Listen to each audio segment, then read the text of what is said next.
Hi Will, thanks for the response. I'd like to answer some of the questions you brought up. At one point, you disagreed with the statement that religious beliefs are harmful because they're false, and instead suggested that some people were simply misunderstanding these beliefs, doctrines, or revelations. But if they are, then doesn't that just mean they would be holding false beliefs, which are indeed harmful? You also seem to think I was saying that atheism means not having any worldview. Actually, I was only pointing out that not believing in gods does not necessarily imply that one would hold any specific worldview beyond that. You quoted me as saying that it's better to hold correct beliefs than incorrect beliefs, and stated that this is a worldview that needs to be justified. Are you actually claiming that the idea that our beliefs should be accurate needs justification? The notion that we shouldn't believe false things needs to be justified? If I'm expected to justify this to someone who doesn't accept this position, how exactly am I supposed to convince someone who literally does not care about what's true?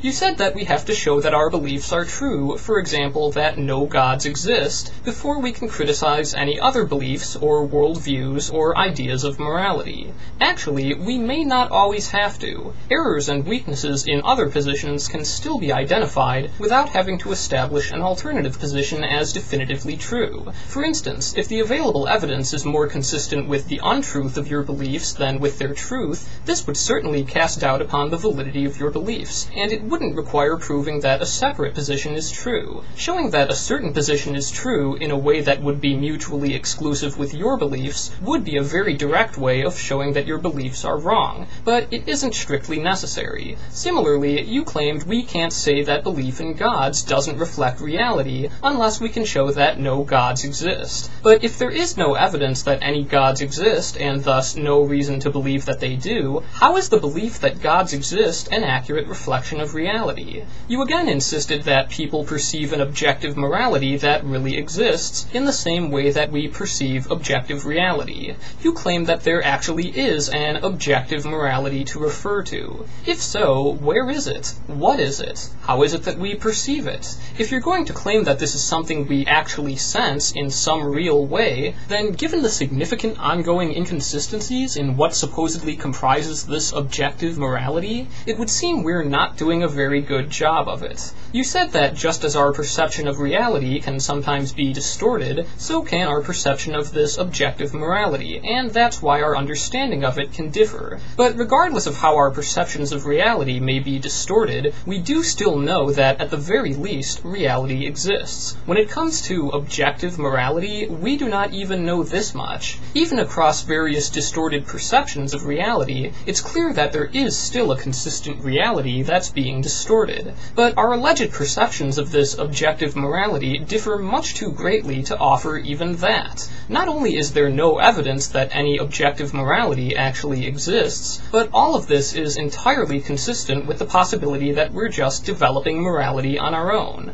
At one point, you argued that we can't say harmful things are bad if there is no objective morality, and that in nature only the strong survive, and so harm would be good because it advances that. First of all, we actually can say that harmful things are wrong. It just isn't an objective moral, only an expression of our values. But more importantly, you've drawn a number of conclusions from what you view as nature that are completely unwarranted. You say that in nature, only the strong survive. But you ignore the fact that in nature, organisms seek to avoid harm as well. If the survival of the strong is thus taken to be good, then so is the avoidance of harm. It's also incorrect to say that only the strong survive. Not anymore. In our societies, we've changed this. It's no longer the case that only the strong among us survive, and this phenomenon is part of nature as well. Humans are also in nature like every other life form. The civilizations, social structures, and moral constraints of humans are just as much a part of nature as beehives and termite mounds. In the same way that the predatory behavior of the lion is natural, so is the compassionate and moral behavior of humanity.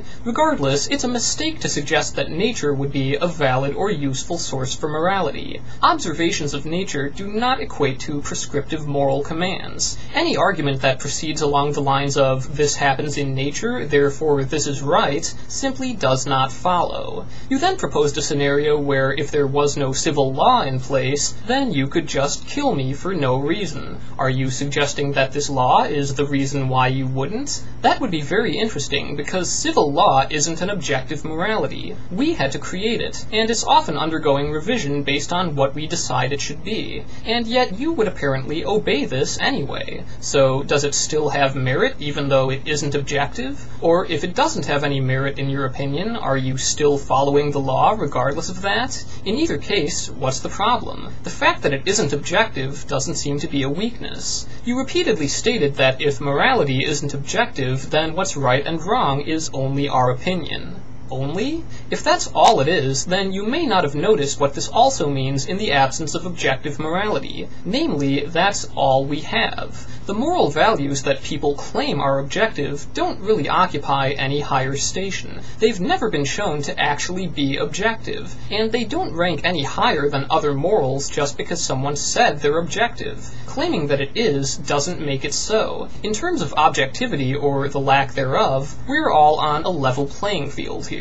If you want to prove that your morality is objective, then you can go ahead and do that. But if you haven't, then you're really just pretending to be above the entire moral conversation that you nevertheless continue to participate in. And calling something just someone's opinion doesn't automatically translate into criticism of it or an explanation of why it might be flawed. It's kind of like designating something as a belief or a worldview, as if that alone constitutes an argument against it. It's really just a way of making it look like you're criticizing something without going to the effort of actually criticizing it. If you do think it's being elevated to a higher status than it deserves, then you can certainly explain why. But just calling it an opinion doesn't mean very much. You also ask that if morality isn't objective, then what right do we have to push our opinion of morality on other people? The answer is just as much of a right as you have or anyone else has. What's important is that before we go out and claim that our morality is worthy, we had better have some good reasons to defend this. You also said that if there is no objective morality, then our own morals would have no value to others. But what if other people also believe them and agree with them? If they do, then it would seem that our morals do have value to others as well, possibly for the same reasons that they have value to us in the first place. You also wondered why our own morals would matter to someone who disagrees with them. But this issue isn't unique to us. What happens when people disagree with your allegedly objective morality? What would it mean to them? Presumably, you would want to demonstrate to them why your morality is worth following, and we would do the same thing.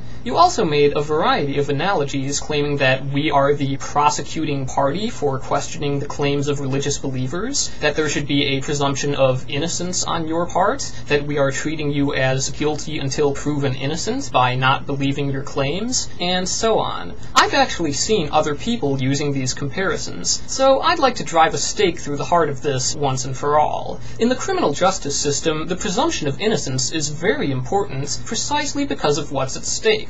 Legal prosecution involves accusing a person of a crime and then trying them to see if they should be convicted and sentenced. This comes with significant consequences: fines, jail time, a criminal record, difficulty finding a job, and so on. That's why it's critical to avoid convicting innocent people. But nothing of the sort is at stake when people simply don't believe you because you have no evidence for your claims. Nobody is on trial here. Nobody is subjected to serious consequences just because we're skeptical of your unproven claims. If it's later found that you're actually right, then we adjust our beliefs accordingly, and it's taken care of. More importantly, the very principle of the presumption of innocence is that unless we have proof that somebody did something, we cannot rightfully conclude that they did. And that's exactly why it's so inappropriate here. This principle definitely does not operate in favor of religious believers. The presumption of innocence is hardcore skepticism, of the very same kind that you ask us to abandon. What you are trying to claim here is something beyond mere innocence. You aren't simply expecting not to be convicted without just just cause. Instead, you're trying to use innocence as a license to make up anything you want to without any need for evidence, and have it immediately accepted at face value. In doing so, you expect the rest of us to just believe you. You don't need any proof for your claims because you're innocent. Instead, we are the ones who are required to present evidence against your claims. Indeed, we now have to meet a far higher standard of evidence than you ever did, despite the fact that all we've done is question your unproven claims. This makes us the ones who are guilty until proven innocent, not you. But if we have to support our claims, then so do you. You have not, and you don't get to excuse yourself from doing so by claiming to be innocent until proven guilty. You're not that innocent. You also suggested that the idea of moral progress over time implies that we're progressing toward a point of moral perfection, which would indicate that morality is objective. But moral progress does not imply moving in one direction along a path with a defined endpoint. If anything, this is just moral change over time. It doesn't mean there's some kind of conclusion that we're making our way to. It could easily be open-ended. Perhaps evolution would be a helpful comparison. It's a process of change, but there's no set path, and there's no defined goal at the end that organisms move closer to or further away from. Finally, you claim that when we say a moral system is better or worse, good or bad, superior or inferior, then this must mean there's an objective standard of morality that we're using to evaluate this.